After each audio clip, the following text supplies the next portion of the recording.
Victoria Langston membanting pintu mobilnya begitu keras hingga suaranya bergema ke seluruh kawasan estate. Ia sudah melihatnya dengan mata kepalanya sendiri. Marcus, adiknya, uang tunai di meja, air mata di wajah Emily. Tangganya gemetar.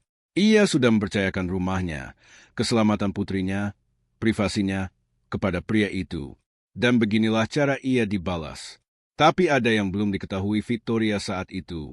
Yang tak bisa diketahuinya saat berdiri di ambang pintu itu adalah bahwa kebenarannya jauh lebih menghancurkan daripada pengkhianatan. Sesuatu yang akan mengubah segala hal yang dipercayainya tentang adiknya, tentang Marcus Reed, dan tentang dirinya sendiri. Pagi ketika Victoria Langston berangkat ke Chicago, langit di atas estate Westesternya berwarna abu-abu berat, jenis langit yang tak menjanjikan apapun yang baik. Ia berdiri di depan pintu dengan blazer Armani abu tuanya. Satu tangan menggenggam tas jinjing, tangan lain memegang telepon sementara asistennya membacakan itinerari terbaru untuk KTT akuisisi Mercer Group. 3 hari mungkin 4. Orang-orang Mercer terkenal sulit di ruang negosiasi. Mereka suka mengulur waktu, menguji kesabaran, melihat siapa yang lebih dulu berkedip. Victoria tak pernah berkedip lebih dulu. Marcus, panggilnya tanpa berbalik. Marcus muncul dari lorong seperti biasanya, diam-diam, efisien, seperti pria yang memahami tugasnya adalah berada di tempat yang dibutuhkan sebelum diminta. Marcus Reed, 41 tahun, berbahu lebar, rambut dipotong pendek yang mulai menampakkan uban tipis di pelipisnya. Wajahnya jenis wajah yang pernah melalui sesuatu, bukan hancur olehnya, tapi dibentuk olehnya. Ada ketenangan padanya yang selama ini diandalkan Victoria, mungkin lebih dari yang pernah diakuinya. Mobil sudah siap, katanya. Tas sudah dimuat, sudah kuminta Daniel membuka gerbang. Bagus. Victoria akhirnya menatapnya. Lily ada latihan resital hari Kamis pukul 4. Jangan biarkan dia melewatkan pemanasan lagi. Dia melakukannya minggu lalu, dan Nyonya Patterson meneleponku soal itu. Sudah masuk kalender. Pengiriman baru datang Rabu. Pastikan ada yang menandatangani. Kode gerbang barat laut sudah berubah, sudah kukirim yang baru semalam. Baik, dan Marcus? Ia berhenti sejenak. Cukup lama hingga Marcus sedikit menegakkan badan. Aku ingin rumah ini berjalan persis seperti saat kutinggalkan. Aku tak mau pulang menemukan kejutan. Marcus menatapnya mantap. Kau tak pernah begitu. Ada setengah detik, nyaris tak terasa, di mana sesuatu terlintas di antara mereka yang tak bisa dinamai keduanya.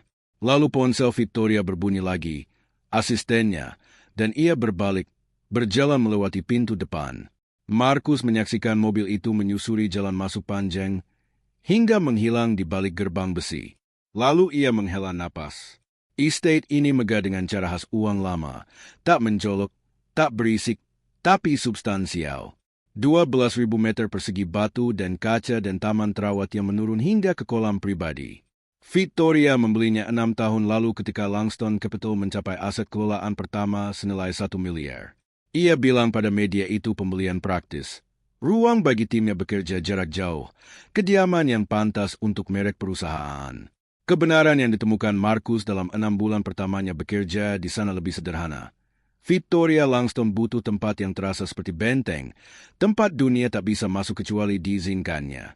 Marcus sudah bekerja untuknya selama 4 tahun. Ia mengelola properti, staf, kontraktor, jadwal, gerbang, alarm, seluruh kehidupan mekanis estate itu. Ia baik dalam kerjaannya, teliti, diskret, tak pernah melampaui batas. Selama 4 tahun, ia makan di dapur, tak pernah di ruang makan. Duduk di kantor staf, tak pernah di ruang kerja. Memperbaiki yang rusak tanpa perlu diminta. Dan ia tak pernah, sekalipun, membawa kehidupan pribadinya masuk ke dalam tembok ini, kecuali untuk Lily. Lily, 8 tahun, kecil untuk usianya, bermata lebar berwarna madu gelap, mewarisi kenangan tanpa dasar ayahnya. Sampai sesuatu membuatnya gembira, lalu ia berubah jadi listrik murni. Ia mulai tinggal penuh waktu di estate itu 18 bulan lalu setelah ibu Marcus di Baltimore terkena stroke kedua dan tak lagi bisa menjaganya. Victoria mengatur semuanya tanpa seremoni. Ada suite tamu di sayap timur. Tidak dipakai. Di situ dia akan tinggal. Ia tak pernah membuat Markus merasa itu amal. Markus tak pernah lupa itu bukan hal kecil. Selasa berlalu tanpa insiden.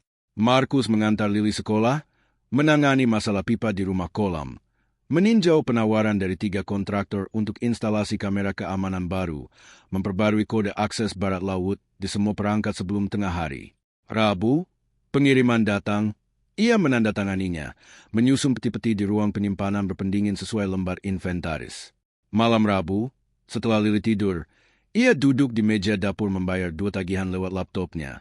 Satu untuk unit penyimpanan di Baltimore tempat ia masih menyimpan barang-barang mendiang istrinya. Satu untuk rekening makan siang sekolah Lily. Ia menatap saldo rekeningnya sejenak, lalu menutup laptop. Ia tak tidur nyenyak. Jarang tidur nyenyak di malam Rabu. Kamis pagi, ponselnya berbunyi pukul 6.47. Ia sudah bangun, sudah berpakaian, sudah setengah menghabiskan kopi pertamanya. Nomor itu tak tersimpan, tapi ia mengenalinya. Ai menjawab di dering kedua. Suara di seberang pelan, retak di tepinya. Suara seseorang yang baru menangis dan berusaha menahan diri. Ini Emily. Markus meletakkan cangkir kopinya. Aku tahu. Kau baik-baik saja? Tidak? Jeda? Napas tercekat. Markus, aku benar-benar tidak baik-baik saja. Maaf meneleponmu begini. Aku tahu ini masih pagi. Aku tak tahu harus ke siapa lagi. Jangan minta maaf, katanya. Apa yang terjadi? Jeda lagi, lebih lama. Galeri membatalkan pameran itu, katanya, yang di Tribeca, yang sudah diusahakannya 2 tahun. Mereka menelepon kemarin sore, bilang mengambil arah berbeda. Lalu semalam, pemilik apartemennya bilang sewanya naik $400 bulan depan. Padahal ia sudah menunggak 2 bulan. Aku tak punya tempat tujuan, Markus. Aku sudah menghabiskan segalanya. Aku sudah pinjam dari semua orang yang bisa kupinjami. Dan aku tak bisa. Aku tak bisa minta Victoria lagi. Tak bisa? Terakhir kali aku minta bantuannya. Dia menatapku seperti... Ia berhenti. Seperti apa? Tanya Markus pelan. Seperti dia sudah sangat lelah dengan semua ini. Dia tak mengatakannya. Dia tak akan pernah mengatakannya. Tapi aku bisa merasakannya. Dan aku tak bisa melihat tatapan itu lagi. Markus terdiam sejenak. Datanglah ke rumah, katanya. Marcus, Tidak, Victoria Can. Victoria di Chicago sampai Jumat. Datanglah ke rumah, ke dapur, bawa apapun yang perlu ke bawah. Kita can carry jalan keluar. Aku tak mau kau kena masalah. Ini bukan urusanmu, Emily. Suaranya rata, lembut, cara bicaranya saat Lily kesal dan butuh merasakan pijakan. Kau bikin masalah. Datanglah ke rumah. Emily tiba pukul 11.30. Emily Langston, 34 tahun, 7 tahun lebih muda dari kakaknya, dan di mana Victoria semua sudut tajam dan energi terkendali. Emily lebih lembut, bukan lemah, tapi tak berpelindung dengan cara yang sudah lama tak dipraktikan Victoria. Ia seniman, benar-benar berbakat, jenis orang yang memperhatikan warna dan cahaya. Cara bayangan jatuh pada benda-benda biasa. 6 tahun ia berusaha membangun sesuatu yang nyata dari bakat itu, dan 6 tahun pula dunia memberinya dorongan yang pas-pasan untuk terus melangkah dan kecewaan yang pas-pasan untuk membuatnya tetap ragu. Ia masuk lewat pintu samping dengan tas kanvas di satu bahu dan amplop besar di tangannya, dan Markus bisa langsung melihat ia tak tidur. Duduk, katanya, bukan pertanyaan.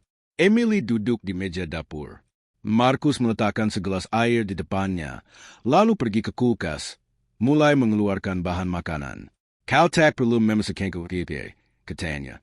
Kau kelihatan seperti belum makan sejak kemarin. Emily tak menjawab, yang sudah jadi jawaban.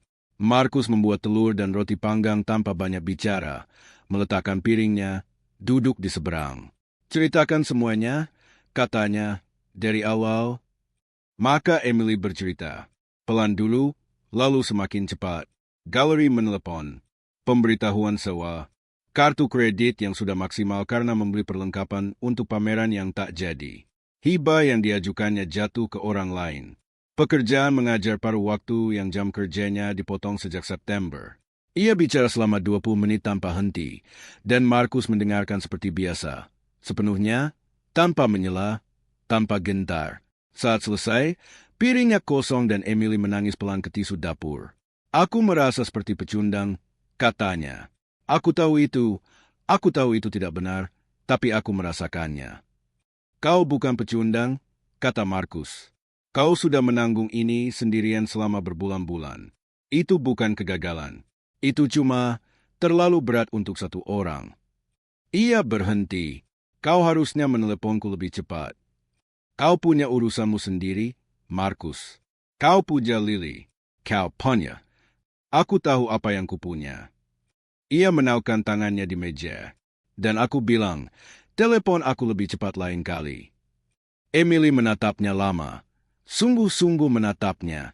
Dan sesuatu di wajahnya bergeser seperti pintu kecil di dalam terbuka. Aku bawa surat pemberitahuan sewa, katanya. Dan laporan dari galeri. Aku tak tahu apa kau mau lihat. Tinggalkan di meja, katanya. Sore ini aku akan menelepon beberapa orang.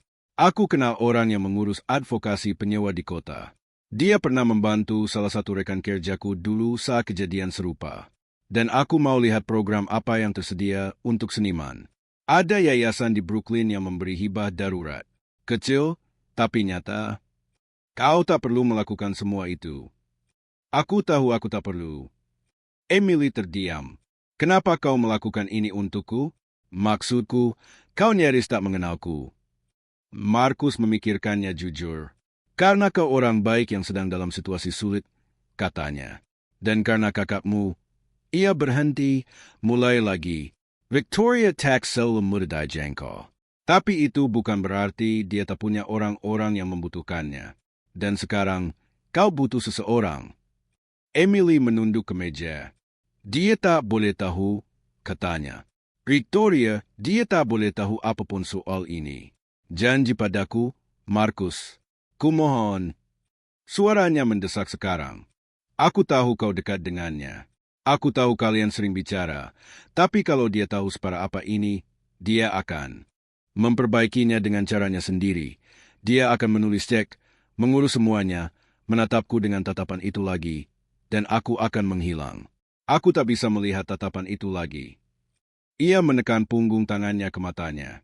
Aku hanya perlu memperbaiki ini sendiri. Aku cuma butuh sedikit bantuan untuk sampai ke sana. Markus terdiam lama. Ini bukan janji yang nyaman baginya. Ia sudah bekerja untuk Victoria Langston 4 tahun. Dan sepanjang itu, satu hal yang selalu konsisten adalah kejujurannya pada Victoria. Ia tak menyimpan rahasia di dalam tembok ini. Tapi ia menatap Emily. Kelelahan di wajahnya, lingkaran memar di sekitar matanya. Cara ia menahan dirinya dengan benang paling tipis. Dan ia memikirkan apa artinya mencintai seseorang namun tetap merasa jadi beban bagi mereka. Ia mengenal perasaan itu dari dalam. Baik, katanya pelan. Untuk saat ini. Itu terjadi 3 bulan lalu. Dalam minggu-minggu berikutnya, Markus melakukan yang dijanjikannya. Ia menghubungkan Emily dengan advokat penyewa. Membantunya mengajukan hibah Yayasan Brooklyn. Emily mendapatkannya. $700, cukup menutup kekurangan 1 bulan. Ia mengendarai mobil ke apartemen Emily suatu Sabtu ketika Lily sedang menginap di rumah teman dan memperbaiki radiator rusak yang diabaikan pemilik apartemen sejak November. Ia duduk bersama Emily di bangku taman bulan Februari saat Emily menangis soal surat penolakan dari program residensi, dan ia mendengarkan tanpa mengatakan semuanya akan baik-baik saja karena ia tak percaya berbohong pada orang. Ia juga mendorongnya dengan pelan, konsisten, tanpa memaksa, untuk menemui seseorang, konselor, sekadar tempat menaruh beban. Emily mulai pergi bulan Maret. Tak ada yang dramatis. Tak ada yang jadi berita. Hanya kerja biasa satu manusia hadir untuk manusia lain. Dan setiap minggu, Markus menanggung beban rahasia yang dijanjikannya untuk disimpan. Dan setiap minggu, itu makin berat. Kamis sore, Markus baru masuk dari halaman belakang mengawasi perbaikan saluran irigasi ketika ponselnya berdering. Diane, Assistant Victoria. Hai Diane. Markus, kabar dulu, dia pulang lebih awal. Pesawat mendarat di Newark malam ini sekitar jam 8. Kesepakatan mercer selesai sore ini. Dia tak mau menunggu sampai Jumat. Markus berhenti berjalan. Malam ini, dia akan menelepon dari mobil. Cuma mau kasih tahu. Ia berterima kasih pada Diane, menutup telepon, berdiri di lorong menatap kosong. Lalu ia mengeluarkan ponsel, menelepon Emily. Tak diangkat. Ia coba lagi. Langsung ke kotak suara. Ia mengetik pesan, Victoria pulang malam ini. Kalau kau berencana ke sini minggu ini, harus ditunda. Ia mengirimnya, naik membantu Lily mengerjakan PR. Ia tak tahu ponsel Emily sudah mati sejak tengah hari. Tak tahu Emily sudah di kereta dari kota menuju estate dengan amplop itu, bukan untuk minta bantuan lagi, tapi untuk mengembalikan uang yang dipinjamnya dari Markus 2 bulan lalu. $300 yang diam-diam diselipkannya ke tangan Emily saat hibah terlambat cair dan sewa jatuh tempo hari itu. Emily membayarnya kembali dari cek lepas akhirnya, tunai, dan ingin memberikannya langsung. Menatap matanya, berterima kasih dengan benar. Ingin melakukan setidaknya satu hal dengan benar. Ia tiba di pintu samping pukul 16.15, masuk dengan kode yang diberikan Markus. Kode lama, yang belum sempat diganti Markus di pintu samping karena prioritas rendah. Ia sedang di dapur saat mendengarnya. Suara mobil lain di jalan masuk. Bukan truk Markus. Sesuatu yang lain, yang seharusnya belum datang sampai besok. Ia melihat lewat jendela. Mobil hitam, seorang sopir, seorang wanita berblazer abu tua turun dengan tas jinjing di tangannya. Perut Emily seperti jatuh menembus lantai. Ia berbalik cepat, sikutnya menyenggol gelas di tepi counter. Ay menyaksikannya jatuh sila dalam gerak lambat. Pekadi Yubin. Lalu ia mendengar langkah kaki di lorong depan. Mendengar suara Markus dari atas memanggil, Lily, aku segera turun. Lalu pintu dapur terbuka. Victoria Langston berdiri di ambang pintu. Ia menangkap seluruh adegan dalam satu pandangan. Cara ia menangkap segalanya, cepat, menyeluruh, kategoris. Adiknya berdiri di dapurnya. Uang tunai di meja, amplop putih, kaca di lantai, air mata di wajah Emily. Lalu Markus muncul di belakang Victoria dari lorong, berhenti saat melihat tablo itu. Ekspresinya berubah lewat 3 hal berbeda dalam 1 detik sebelum menjadi sepenuhnya diam. Keheningan itu berlangsung tepat 4 detik.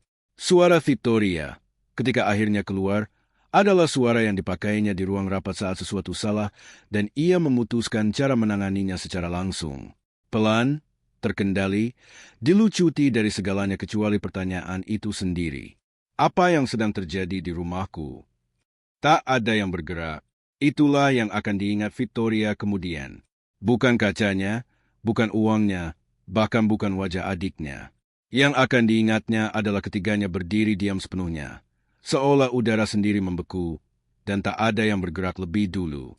Lalu Markus bergerak, ia melangkah maju dan berkata, Victoria, biarkan aku menjelaskan. Dan ada sesuatu dalam cara ia mengatakannya. Tenang, langsung, tanpa gagap, tanpa gentar, yang membuat bagian rasional otak Victoria mencatat. Pria ini tak bersalah atas apa yang dikira. Tapi bagian lain otaknya, bagian yang sudah 34 tahun belajar bahwa orang-orang terdekatnya selalu menyembunyikan sesuatu, sudah membuat keputusannya. Jelaskan apa persisnya, katanya. Suaranya rata. Keraton itu justru lebih menakutkan Emily daripada terayakan. Emily membuka mulut. Vic, jangan. Victoria tak menoleh ke adiknya. Matanya tetap di Markus. Aku ingin dengar dari dia. Markus menahan pandangannya. Tak berpaling. Tak mengi seberapa dan. Tak melakukan jerikan Kessel, orang bersalah yang tertangkap basah. Ia hanya menatapnya mantap dan berkata, Adikmu datang padaku 3 bulan lalu. Dia dalam masalah keuangan serius dan tak mau membebanimu dengan itu. Aku sudah membantunya melewati sebagian. Uang di meja itu miliknya. Dia datang mengembalikan yang dipinjamnya dariku. Itu saja. Victoria menatapnya. 3 bulan, katanya. Ya, kau sudah bertemu adikku selama 3 bulan di rumahku dengan uangku. Bukan? Kata Markus, suaranya tak meninggi, tapi mendarat lebih keras. Bukan uangmu, uangku, waktuku, trukku, koneksiku, hari Sabtuku.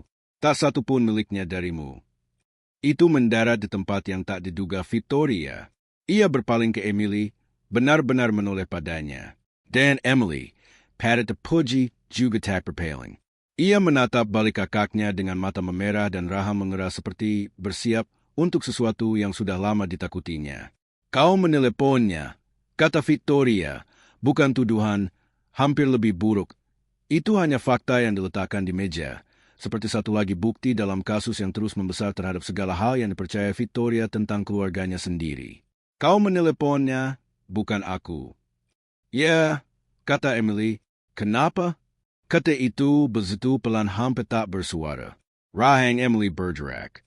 Tangannya saling melingkar di meja, buku jarinya memutih. Karena aku tak sanggup melihat tatapan itu lagi, katanya. Kau tu tatapan yang mana? Jangan buat aku menjelaskannya. Ekspresi Victoria tak berubah, tapi sesuatu di balik matanya bergeser dan Markus melihatnya. Melangkah pelan ke samping, menempatkan dirinya sedikit keluar dari garis lurus antara kedua wanita itu, memberi ruang yang dibutuhkan momen ini. Aku tak tahu tatapan apa yang kau maksud, kata Victoria.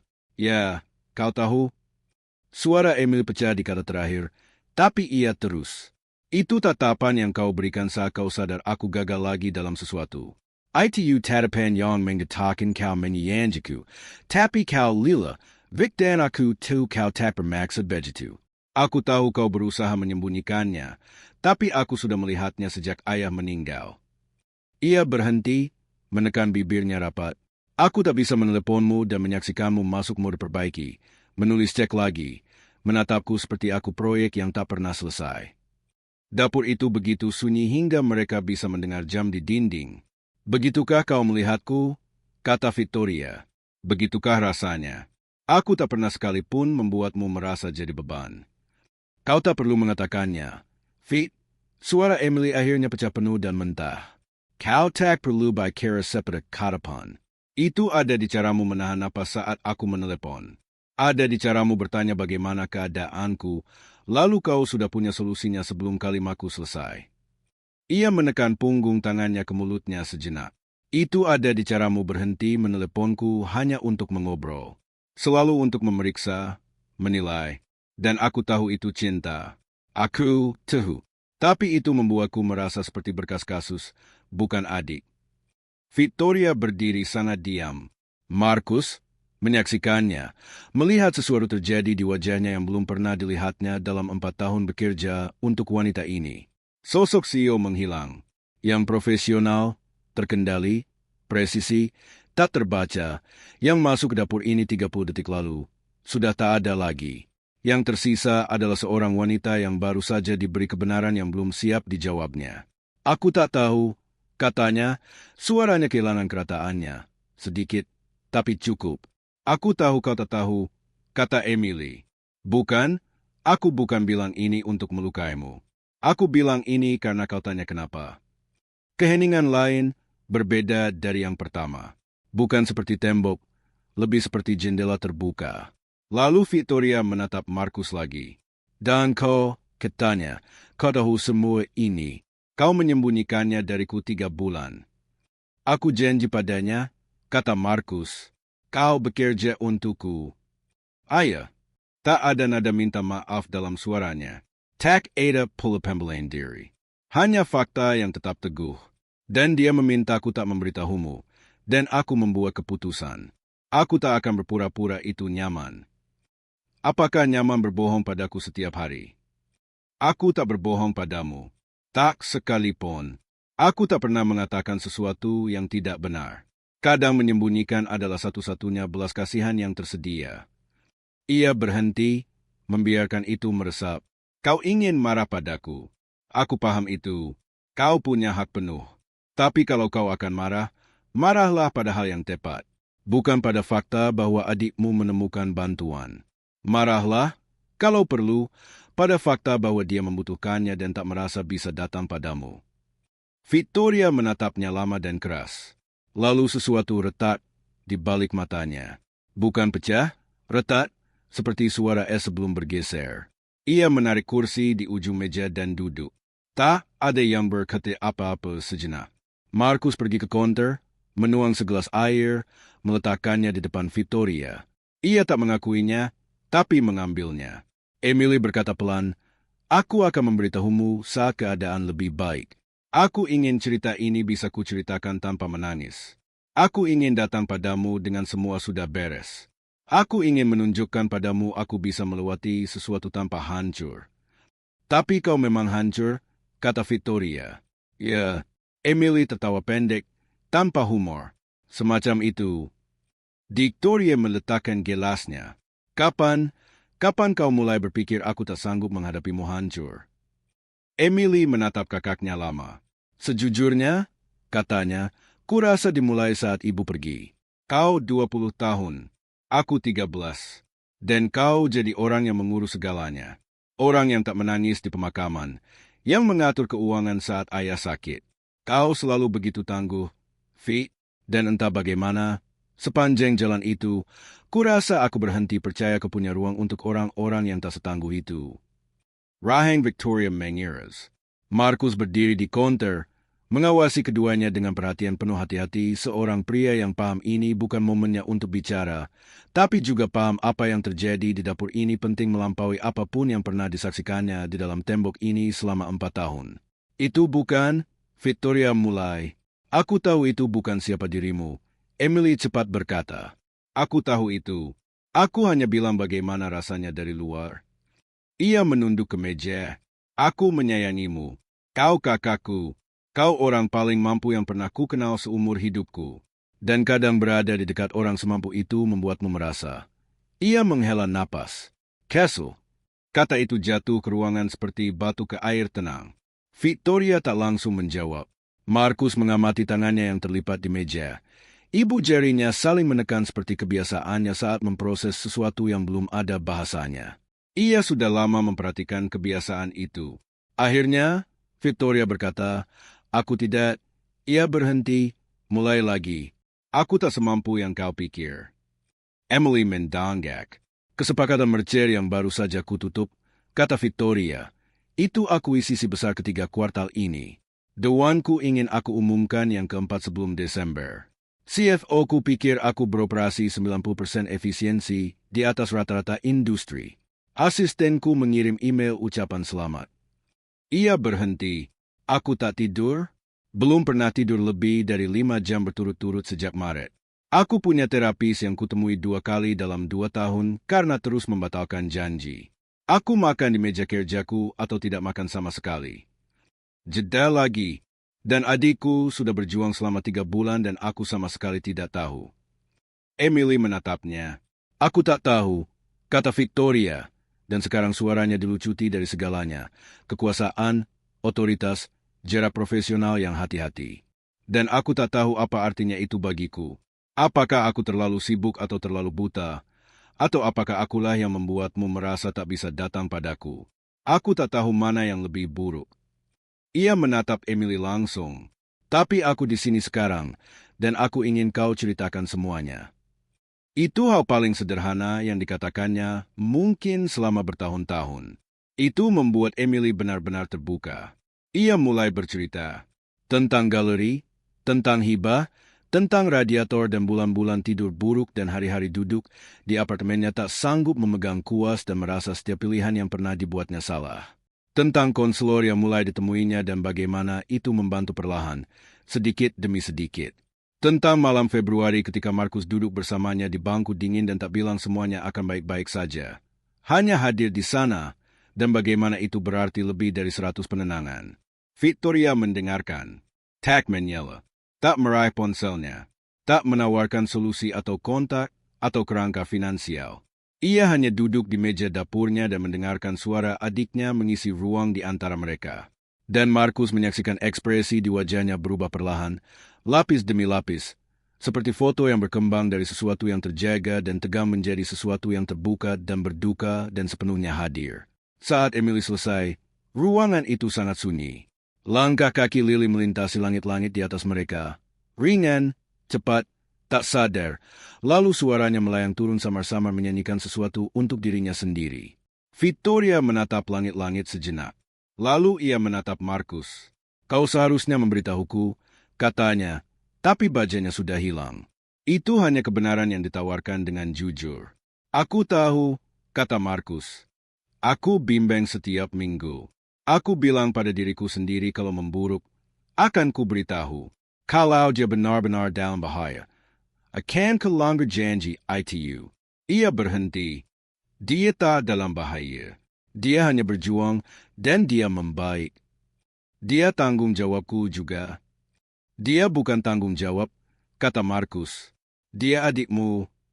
Victoria menatapnya tajam. Ia tak gentar. Ada bedanya, katanya, antara seseorang menjadi tanggung jawabmu dan seseorang menjadi milikmu. Kau bisa merasakan keduanya sekaligus, tapi ketika tanggung jawab jadi lebih berat dari cinta, orang berhenti datang padamu saat butuh bantuan. Mereka datang pada orang yang terasa lebih aman. Ia menahan pandangannya. Aku tak coba membuatmu merasa buruk. Aku coba jujur padamu, sama seperti yang selalu kau harapkan dariku. Victoria menatapnya lama. Lalu, sangat pelan, ia berkata, siapa yang mengajarimu itu? Markus melirik langit-langit ke arah cahaya, langkah kaki yang masih melintas di atas. Orang yang sama yang mengajariku sebagian besar hal, katanya. Sesuatu terjadi kemudian, kecil, nyaris tak terlihat, tapi Markus melihatnya. Wajah Victoria melunak, tak sepenuhnya, tak sekaligus, hanya di tepinya. Victoria menoleh kembali ke adiknya. Studio seni, katanya, kau pernah menyebutnya padaku 2 tahun lalu. Kau bilang ingin membuka sesuatu yang kecil, ruangmu sendiri. Emily menjawab, aku ingat. Apakah itu masih sesuatu yang kau inginkan? Emily menatapnya hati-hati. Jangan, Vic. Jangan apa? Jangan masuk mode perbaiki sekarang. Tolong, aku tak butuh kau menyelesaikannya. Victoria menutup mulutnya, membukanya lagi, menutupnya. Baik, katanya akhirnya. Aku hanya butuh, suara Emily mengecil. Aku hanya butuh kakakku sekarang. Itu saja. Dan Victoria Langston, yang tak pernah menangis dalam situasi profesional sejak kamar rumah sakit ayahnya 7 tahun lalu, yang seluruh identitasnya dibangun di atas premis bahwa emosi adalah transaksi pribadi yang dilakukan setelah jam kerja dan sendirian, meraih ke seberang meja dapur dan menggenggam tangan adiknya. Ia tak berkata apa-apa. Emily membalik tangannya dan menggenggam balik. Markus mengambil sapu dari sudut dapur tanpa sepatah kata dan mulai menyapu pecahan kaca. Ia bekerja pelan, metodis, seperti biasanya, hadir tanpa mengganggu, berguna tanpa memamerkannya. Kedua kakak beradik itu duduk di meja saling menggenggam tangan, dan tak ada yang bicara untuk waktu lama, dan itu momen paling jujur yang pernah dirasakan dapur itu. Setelah beberapa saat, langkah kaki Lily terdengar menuruni tangga. Suaranya mendahuluinya. Ayah, ada makanan? Aku sudah selesai PR, dan aku serius, aku benar-benar. Ia berhenti di ambang pintu dapur dan menatap 3 orang dewasa itu dengan kejernihan tanpa rumit khas anak 8 tahun. Kalian baik-baik saja? Markus menatap putrinya. Kami baik-baik saja, sayang. Lily menatap kedua wanita itu, menatap kaca di pengki, menatap balik ayahnya. Ada yang pecah? Ya, kata Markus. Tapi kami sedang membersihkannya. Lily mempertimbangkan itu dengan keseriusan mutlak yang dibawanya untuk segala hal, lalu mengangguk, tampak puas, dan pergi ke kulkas. Dan meski segalanya, meski jam ini, konfrontasi ini, 3 bulan kesunyian yang baru terbongkar, Emily tertawa. Keluar kecil dan basah air mata, tapi nyata, dan itu membuat Victoria mendongak. Dan sejenak, kedua kakak beradik itu tertawa bersama, dan dapur itu berisi suara yang bukan duka. Markus menyapu pecahan kaca terakhir ke pengki. Ia tak tersenyum, tapi sesuatu di dadanya sedikit mengendur untuk pertama kalinya dalam 3 bulan. Makan malam itu tak direncanakan. Tak ada yang memutuskan untuk tinggal. Itu hanya terjadi begitu saja. Satu momen mengalir ke momen berikutnya hingga tiba-tiba ada 4 orang duduk mengelilingi meja dapur makan pasta panas ulang yang ditemukan Markus di kulkas. Lily menceritakan pada Emily tentang penampilan resitalnya, dan Victoria mendengarkan keponakannya, bukan karyawannya, bukan krisis adiknya, tapi keponakannya sendiri, menjelaskan dengan keyakinan penuh bahwa biola adalah alat musik tersulit yang pernah diciptakan manusia sepanjang sejarah. Lebih sulit dari piano? Tanya Emily, condong ke depan seolah ini pertanyaan terpenting yang didengarnya sepanjang minggu. 1000% lebih sulit, kata Lily. Kalau piano, notnya sudah ada. Kau tekan tuts, kelir suaranya. Selesai. Kalau biola, kau harus membuat suaranya sendiri.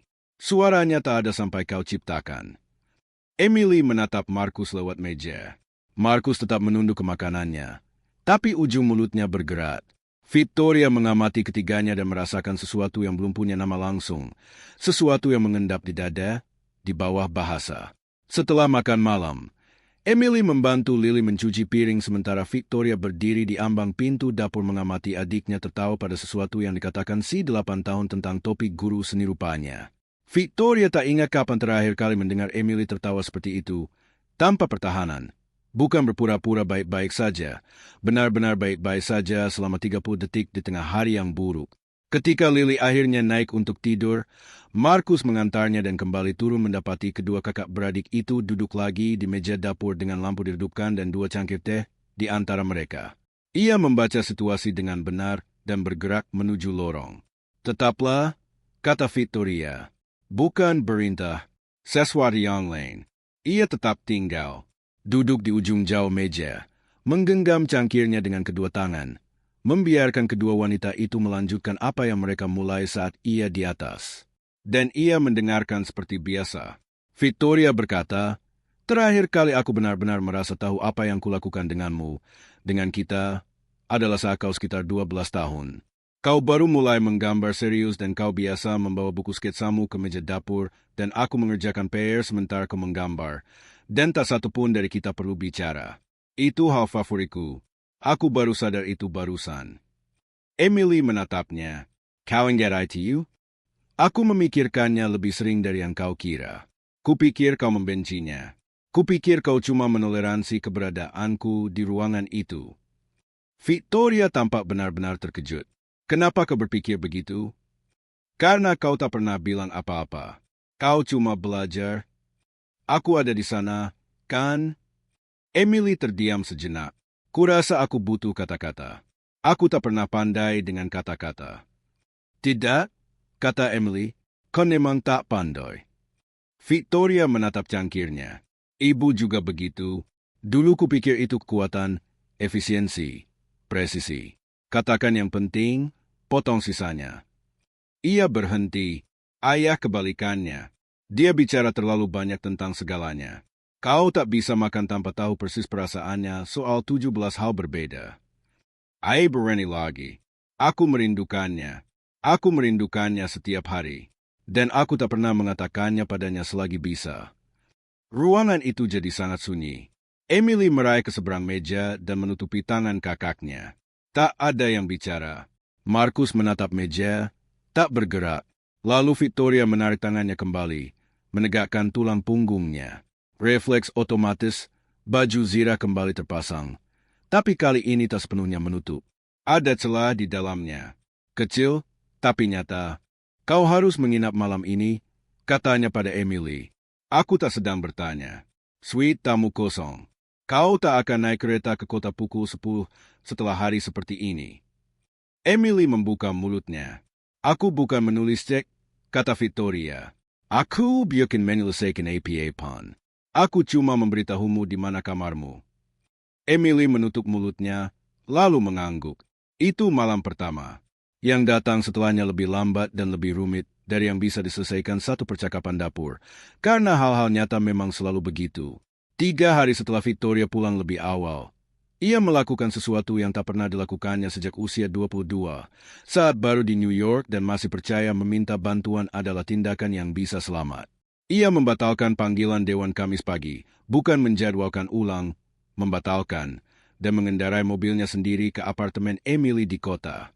Tanpa memberitahu dulu, Emily membuka pintu dengan celana jeans bernoda cat dan kemeja kebesaran, menatap kakaknya seolah baru datang dari dimensi lain. Aku ingin lihat tempat tinggalmu, kata Victoria. Emily mundur, membiarkannya masuk. Apartemen itu kecil. Bukan kumuh, bukan berantakan, tapi jenis kelangkaan terkendali yang dikenali Victoria dari tahun-tahun awalnya sendiri. Furnitur yang dipilih untuk fungsi ketimbang keindahan. Dinding yang mencoba mengimbangi dengan warna. Meja dapur yang berfungsi sekaligus sebagai meja kerja, ruang makan, dan ruang kerja. Dan dinding-dinding itu dipenuhi lukisan Emily, bukan cetakan, bukan dekorasi. Kanvas asli, ditumpuk, digantung, disandarkan, dalam warna-warna yang hampir agresif betapa hidupnya. Victoria berdiri di tengah ruangan, berputar pelan. Ia belum melihat karya Emily lebih dari setahun. Ia melihat foto-fotonya sesekali, tapi foto bukanlah ini, berdiri di dalam benda itu sendiri. Ini baru, tanyanya. Kebanyakan yang besar dekat jendela itu dari 2 tahun lalu. Sisanya dari tahun ini. Victoria berjalan ke kanvas besar dekat jendela. Abstrak atau nyaris abstrak, tapi ada sesuatu dalam lapisan warnanya. Nada hangat kubur di bawah nada dingin, tapi masih terlihat menembusnya, yang membuat dadanya sesak. Yang ini, kata Victoria, apa maksudnya? Emily datang berdiri di sampingnya. Kau akan pikir ini pretensius. Katakan saja. Emily terdiam sejenak. Ini rasanya mencintai seseorang yang tak bisa kau raih, katanya. Victoria menatap lukisan itu lama. Aku akan membelinya, katanya. Vic, aku tak melakukan ini untuk amal. Aku ingin ini di rumahku. Aku ingin menatapnya. Ia menoleh ke adiknya. Tetapkan harganya seperti aku pelanggan. Harga sebenarnya, yang akan kau kenakan untuk galeri. Emily menatapnya. Jangan menatapku begitu, kata Victoria. Kau seniman profesional. Mulailah bersikap seperti itu. Itu kalimat yang salah. Victoria menyadarinya begitu keluar. Tapi Emily mengejutkannya. Ia tak gentar, ia menegakkan bahu dan berkata, 4.200. Setuju. Setuju. Katanya lagi, akan ku transfer hari ini dan kau harus memberiku kwitansi karena aku akan mengurangkannya sebagai pembelian bisnis. Emily mulai tertawa. Tak bisa ditahannya. Begitu khas Victoria, kehangatan sepenuhnya terbungkus prosedur, hingga hampir memikat. Kau mustahil, kata Emily. Aku lebih suka konsisten, kata Victoria, hampir tersenyum. Itu minggu kedua. Minggu ketiga. Markus mengantar Emily ke pertemuan seni komunitas di Brooklyn yang ditemukannya lewat jaringan yang sama yang menghubungkannya dengan advokat penyewa. Pertemuan itu untuk seniman independen yang mencari ruang studio bersama, sumber daya, dan akses ke hibah usaha kecil secara kolektif. Jenis infrastruktur praktis yang tak pernah tahu harus dicari Emily. Ia pulang dari sana dengan 3 nomor telepon, 2 kolaborator potensial, dan dorongan maju pertama yang benar-benar dirasakannya dalam 18 bulan. Ia menelepon Markus dari kereta pulang ke kota. Bagaimana? Tanyanya. Bagus, kata Emily. Benar-benar bagus. Ada perempuan di sana, Denise. Dia sudah mengelola studio bersama di Gowanus selama 6 tahun. Katanya mungkin ada slot residensi pada waktu yang terbuka musim gugur ini. Tak banyak ruang, tapi ruang nyata. Tempat kerja yang bukan apartemenku. Itu nyata, kata Markus. Itu nyata, Emily setuju, dan suaranya punya sesuatu yang tak ada 3 bulan lalu. Bukan euforia. Tak ada yang rapuh seperti itu, tapi sesuatu yang lebih tenang dan lebih tahan lama. Sesuatu yang terdengar seperti permilan kepercayaan. Marcus, katanya, kenapa kau terus datang? Semua bulan itu, aku tak pernah memintamu melakukan semuanya. Radiatornya, pertemuan-pertemuan itu, telepon-telepon itu, aku tak pernah minta. Ia terdiam sejenak. Kau tak perlu diminta. Itu bukan jawaban. Ya, itu jawaban, katanya. Beberapa orang, saat berjuang, mereka jadi berisik soalnya. Mereka pastikan kau tahu. Dan sebagian jadi sangat diam. Mereka menarik diri. Minta maaf karena mengambil ruang. Kau tipe kedua. Dan tipe kedua adalah tipe yang benar-benar butuh seseorang yang datang, karena mereka terlalu bangga untuk minta dan terlalu lelah untuk berjuang untuk diri sendiri sekaligus. Jida, istriku tipe kedua. Emily terdiam mutlak di kereta. Markus tak pernah menyebut istrinya, tak sekalipun, tak padanya. Ia tahu dari Victoria, dari cara orang-orang di rumah membicarakan topik itu dengan hati-hati penuh perhitungan, bahwa pernah ada istri, bahwa Ibu Lili sudah tiada, bukan baru-baru ini, dan tak dibicarakan. Ia bertanya hati-hati, siapa namanya? Jeda panjang. Dara? katanya. Ya, katanya, dan kata itu membawa segalanya yang tak diucapkan. Emily menunggu. Markus berkata dia jenis orang yang akan berada dalam masalah besar dan tetap bertanya bagaimana harimu lebih dulu. Setiap kali, tanpa gagal, dia akan hancur dan tetap. Ia berhenti. Dia meninggal saat Lily berusia 2 tahun. Kondisi jantung yang tak terdeteksi sampai terlambat. Dan hal yang tak pernah bisa kulewati, jeda lebih lama, adalah aku tak tahu separah apa itu. Kupikir dia lelah. Kupikir itu lelah karena bayi baru. Aku, mendorongnya. Aku tak menanyakan pertanyaan yang tepat. Lalu suatu pagi, dia tak bangun lagi. Carita Bergsmer dan Emily Menahan telepon di telingganya. Tak berkata, apa-apa. Jadi saat aku melihat seseorang jadi diam, kata Markus, aku datang. Itu saja, itu seluruh alasannya. Emily memejamkan matanya sejenak. Maaf, katanya, soal darah. Terima kasih, katanya, lalu, dalam suara yang sama tanpa transisi, kabari aku kalau sudah sampai rumah. Markus, Emily, baik, katanya Pelin. Akan ku kabari. Ia mengirim pesan pukul 21.14. Markus sudah bangun. Apa yang terjadi selanjutnya, yang tak sepenuhnya diantisipasi siapapun termasuk Victoria, adalah Markus Reed menjadi pusat gravitasi tak terduga yang perlahan, tak sempurna, tapi sungguh-sungguh menyatukan kembali keluarga Langston. Tak dramatis. Tak terjadi sekaligus. Terjadi dalam kenaikan begitu kecil hampir tak terlihat sampai kau berbalik suatu hari dan sadar lanskapnya sudah sepenuhnya berbeda. Victoria mulai pulang dari kantor jam 7. Tak setiap malam, tapi beberapa malam. Ia mulai muncul di latihan resital Lily. Bukan hanya pertunjukan, tapi latihannya, duduk di barisan belakang sementara Nyonya Patterson melatih teknik membungkuk para murid. Dan Markus akan melihatnya di sana saat menjemput Lily. Dan mereka akan bertukar anggukan khas dua orang dewasa yang sama-sama sedikit terkejut melihat yang lain melakukan sesuatu yang tak diduga. Suatu senja setelah latihan, menunggu di tempat parkir sementara Lily mengucapkan selamat tinggal pada teman-temannya, Victoria berkata pada Markus, apa dia tahu soal ibunya? Markus menatap Lily lewat jendela. Dia tahu ibunya meninggal. Tahu dia sakit, tapi tak tahu detailnya yang sebenarnya. Dia baru 8 tahun. Kapan kau akan memberitahunya? Saat dia siap mendengarnya. Bagaimana kau tahu kapan itu? Ia memikirkannya jujur. Kau tak tahu. Kau cuma mengamati mereka. Mengamati pertanyaan apa yang berani mereka tanyakan. Dan saat mereka siap bertanya yang besar, kau jawab. Victoria terdiam. Lalu katanya, dia sering bertanya soal kau. Lily, saat kau tak di ruangan. Markus menoleh menatapnya. Apa yang dia tanyakan? Apakah kau baik-baik saja? Dia mengawasimu sama seperti kau mengawasinya. Victoria berani.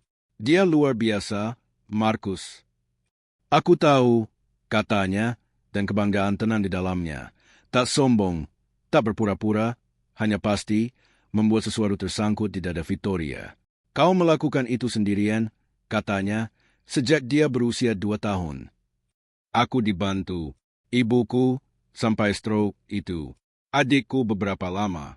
Komunitas gereja di Baltimore. Ia berhenti. Aku tak pernah sepenuhnya sendirian. Aku yang tetap konstan, yang tinggal. Victoria menatapnya. Aku tak tahu bagaimana kau melakukannya, katanya.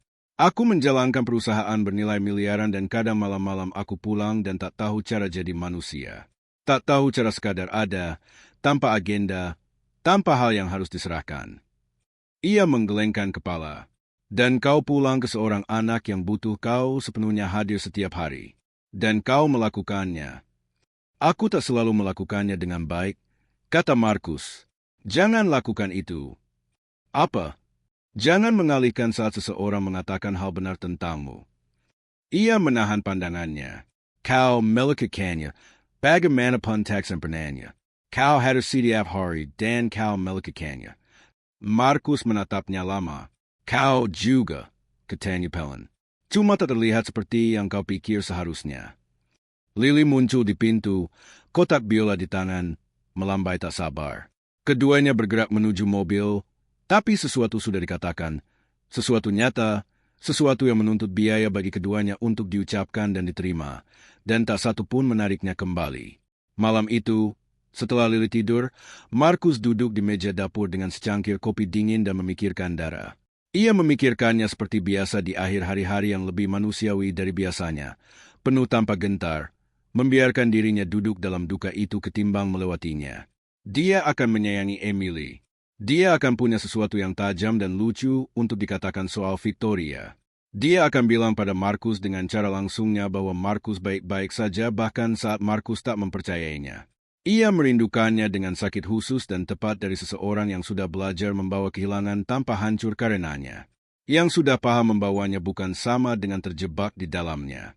Victoria muncul di ambang pintu dapur dengan jubah mandi, rambut terurai, versi dirinya yang belum pernah dilihat rumah ini. Ia membuka kulkas dan menatap ke dalamnya dengan ekspresi kosong seseorang yang sebenarnya tak sedang mencari makanan. Tak bisa tidur, kata Markus. Ia berbalik, tak sadar Markus masih di sana. Sesaat pertahanannya terangkat, respons otomatisnya, lalu ia melepasnya. Ia menutup kulkas dan duduk di seberang meja. Aku terus memikirkan yang dikatakan Emily, katanya, soal caraku menatapnya. Ya, apakah dia benar? Apakah aku benar-benar menatapnya seperti itu? Markus mempertimbangkan pertanyaan itu jujur. Cara ia selalu mempertimbangkan segalanya.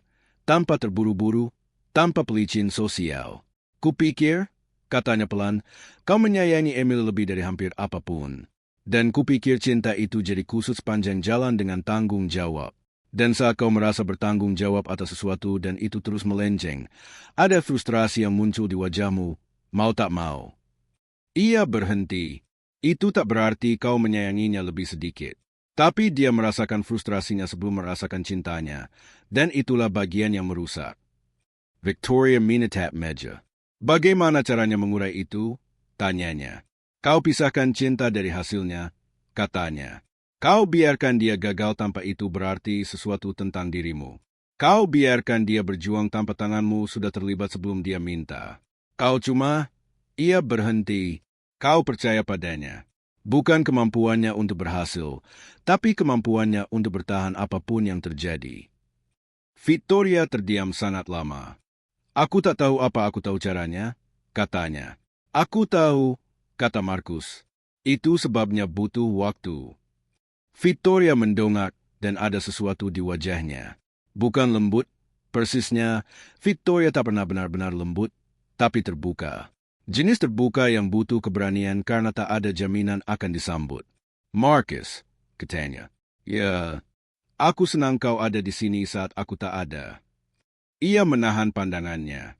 Aku tahu, katanya, 6 minggu setelah malam itu, Dewan Direksi Victoria menyerukan sidang darurat. Markus tahu ada yang salah sebelum diberitahu. Ia tahu karena Victoria turun pukul 5.45 pagi berpakaian bisnis lengkap. Bukan versi Victoria yang santai yang mulai muncul di dapur beberapa malam, yang sesekali mencuri secangkir kopi dan duduk 10 menit tanpa menatap ponselnya. Tapi versi berzirah. Versi yang melewati pintu depan hari segalanya terbongkar. Markus meletakkan secangkir kopi di depannya tanpa diminta. Ia menggenggamnya dengan kedua tangan dan berkata, salah satu anggota dewanku mendorong tinjauan kepemimpinan. Markus duduk. Apa artinya itu? Artinya seseorang berpikir aku kehilangan fokus.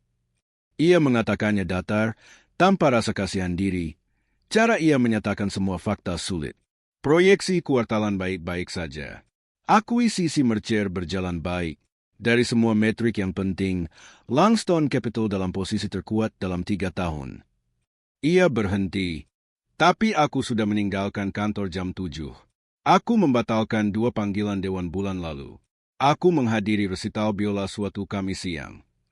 Ia menatapnya. Rupanya itu terbaca sebagai ketidakstabilan. Siapa yang mendorongnya?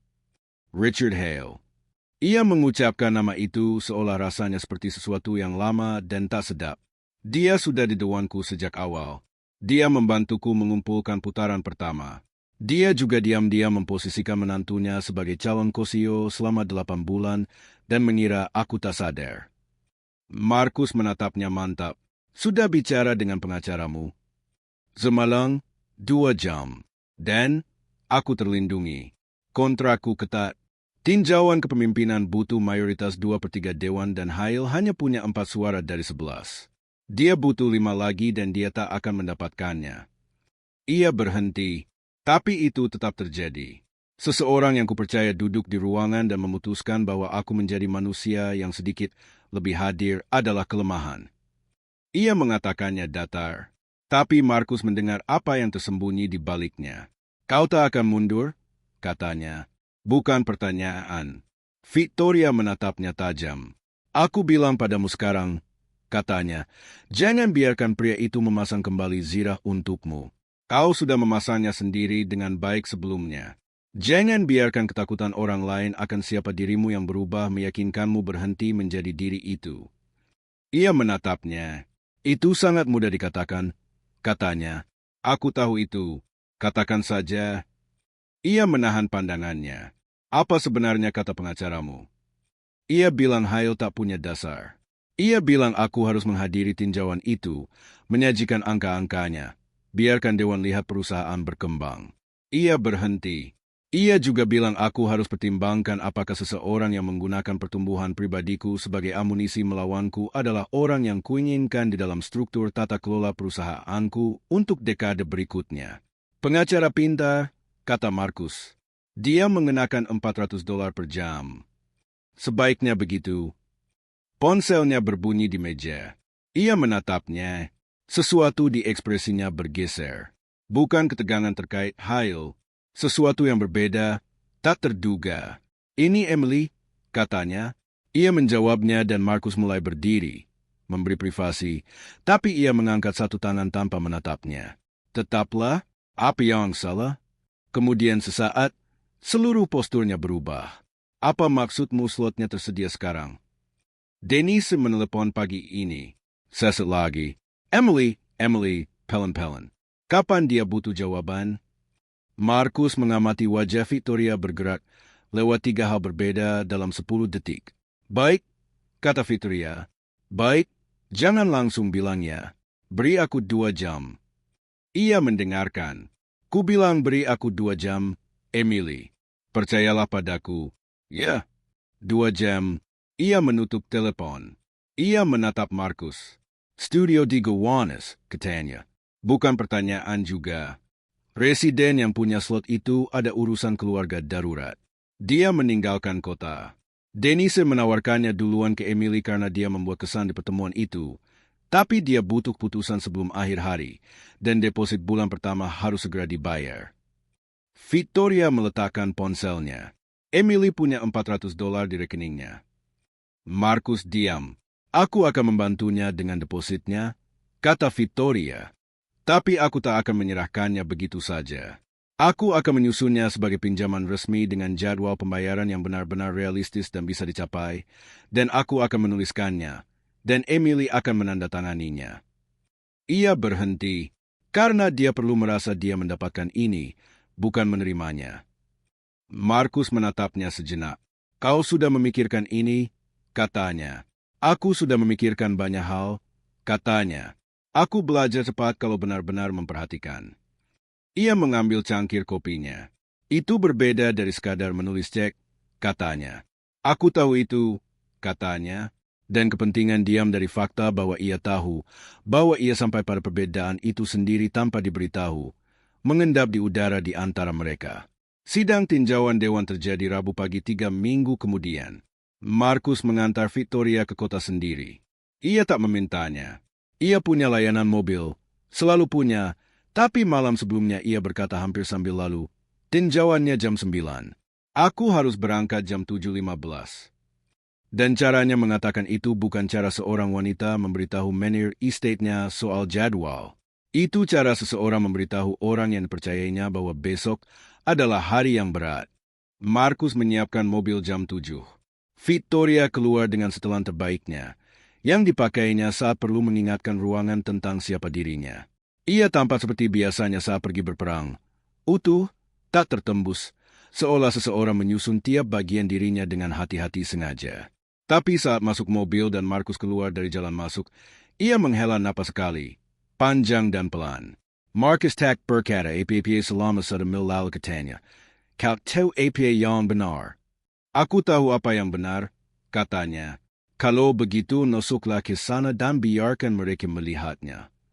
Ia terdiam sejenak. Aku tak tahu cara jadi lembut di ruangan itu, katanya.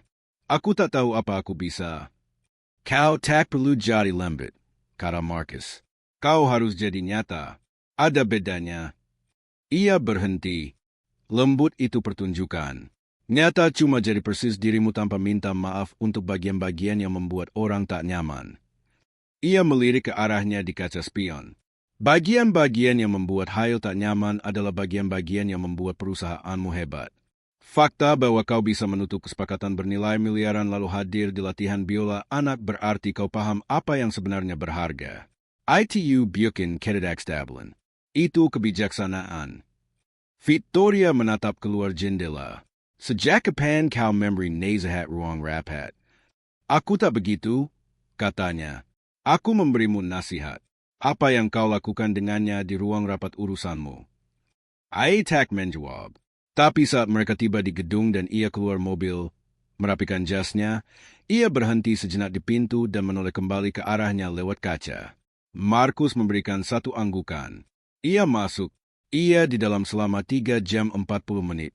Markus menunggu. Ia membeli kopi dari tempat di ujung blok, duduk di mobil, mendengarkan radio, menunggu dengan cara yang sudah dipelajarinya, tanpa cemas, tanpa mengisi kesunyian dengan skenario terburuk. Cuma hadir, tersedia, di sana. Saat Victoria keluar, Markus berdiri di samping mobil. Ia berjalan ke arahnya dan Markus tak bisa membaca wajahnya sampai ia cukup dekat hingga tak penting lagi apa kata wajahnya. Karena ia berkata, Hail mengundurkan diri dari Dewan. Dia mengumumkannya sendiri di ruangan sebelum aku mempresentasikan satu angka pun. Rupanya 3 anggota Dewan lain sudah bicara dengannya secara pribadi sebelum sidang. Ia berhenti di depan Markus. 11 orang di ruangan itu dan 8 di antaranya hadir untukku sebelum aku harus hadir untuk diriku sendiri. Markus menatapnya. Ya, katanya. Ia menekan bibirnya. Aku tak menduga itu, katanya. Aku sudah siap bertarung. Aku. Ternyata, ia berhenti. Rahangnya bergerak sesaat. Ternyata orang-orang memperhatikan. Orang-orang yang tepat. Dan apa yang mereka lihat bikin CEO yang kehilangan fokus. Mereka melihat, katanya salah satu dari mereka. Berani lagi. Apa yang mereka katakan? Tanya Markus. Salah satu anggota dewanku, Patricia Oi. Dia sudah bersamaku sejak tahun kedua. Dia bilang dalam 2 bulan terakhir, dia menyaksikanku menjadi seseorang yang benar-benar akan diikutinya, bukan sekadar diinvestasikan padanya. Victoria menatapnya dengan ekspresi khas seseorang yang diberi sesuatu yang belum sepenuhnya tahu cara memegangnya. Katanya dia tak tahu apa yang berubah, tapi dia berharap aku tak akan mengembalikannya. Markus terdiam. Kau yang mengubahnya. Kau dan Emily bersama, kata Victoria. Kalian mengubah sesuatu dan aku bahkan tak bisa sepenuhnya menjelaskan apa itu. Aku cuma tahu itu terjadi di dapurku suatu Kamis siang saat aku kira aku sedang berjalan ke arah pengkhianatan dan sebaliknya aku berjalan ke kebenaran. Markus berkata, kau yang mengubahnya. Aku cuma menjaga ruang itu tetap terbuka. Jangan meremehkan yang kau lakukan. Aku tak meremehkan. Aku sedang akurat. Ia menahan pandangannya. Kau bisa saja masuk ke dapur itu dan menutup segalanya. Memecatku, mengirim Emily pulang, kembali ke Chicago dalam pikiranmu meski secara fisik kau di sini. Kau memilih untuk tidak. Itu kau. Victoria menatapnya lama. Lalu katanya, masuklah ke mobil, Markus. Aku ingin pulang. Ia masuk mobil. Mereka berkendara pulang sebagian besar dalam diam, tapi jenis diam yang baik. Jenis yang tak perlu diisi karena apa yang sudah dikatakan sudah cukup. Ketika mereka masuk ke jalan estate, Victoria berkata, aku ingin melakukan sesuatu untuk Lily. Markus melirik ke kaca spion. Sesuatu seperti apa? Resitalnya 3 minggu lagi.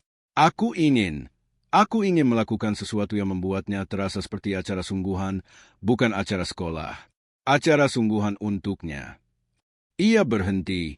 Dia sudah melalui banyak hal dalam hidupnya untuk anak 8 tahun. Dia pantas mendapat malam di mana seseorang membuat kehebohan untuknya. Markus menatap jalan. Dia tak butuh kehebohan, katanya. Aku tahu dia tak butuh itu. Aku tetap ingin melakukannya. Jida, makan malam setelahnya, di tempat pilihannya. Dan bunga, apa jasa kebangga? Dia akan suka bunganya karena cantik. Dia akan suka makan malamnya karena dia suka pasta dan akan memesan 3 hal dan makan sekitar setengah dari 1. Ia berhenti. Dan dia akan suka karena kau memikirkannya. Itu hal yang sebenarnya. Victoria terdiam. Aku seharusnya melakukan ini sejak lama. Memperhatikannya. Kau sedang melakukan hal lain. Itu bukan alasan. Bukan, kata Markus, itu bukan alasan.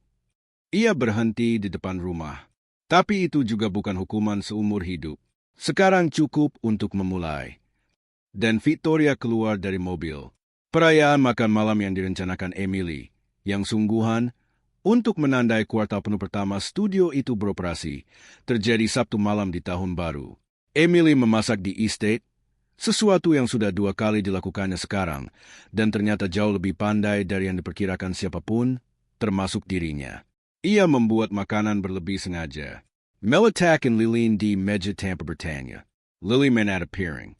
Markus membuka anggur dan air soda, berdiri di konter dapur mengamati putrinya menata sendok garpu dengan konsentrasi yang dibawanya untuk segala hal yang menurutnya penting, dan merasakan kualitas khusus momen yang kau tahu, saat berada di dalamnya, akan selalu diingat.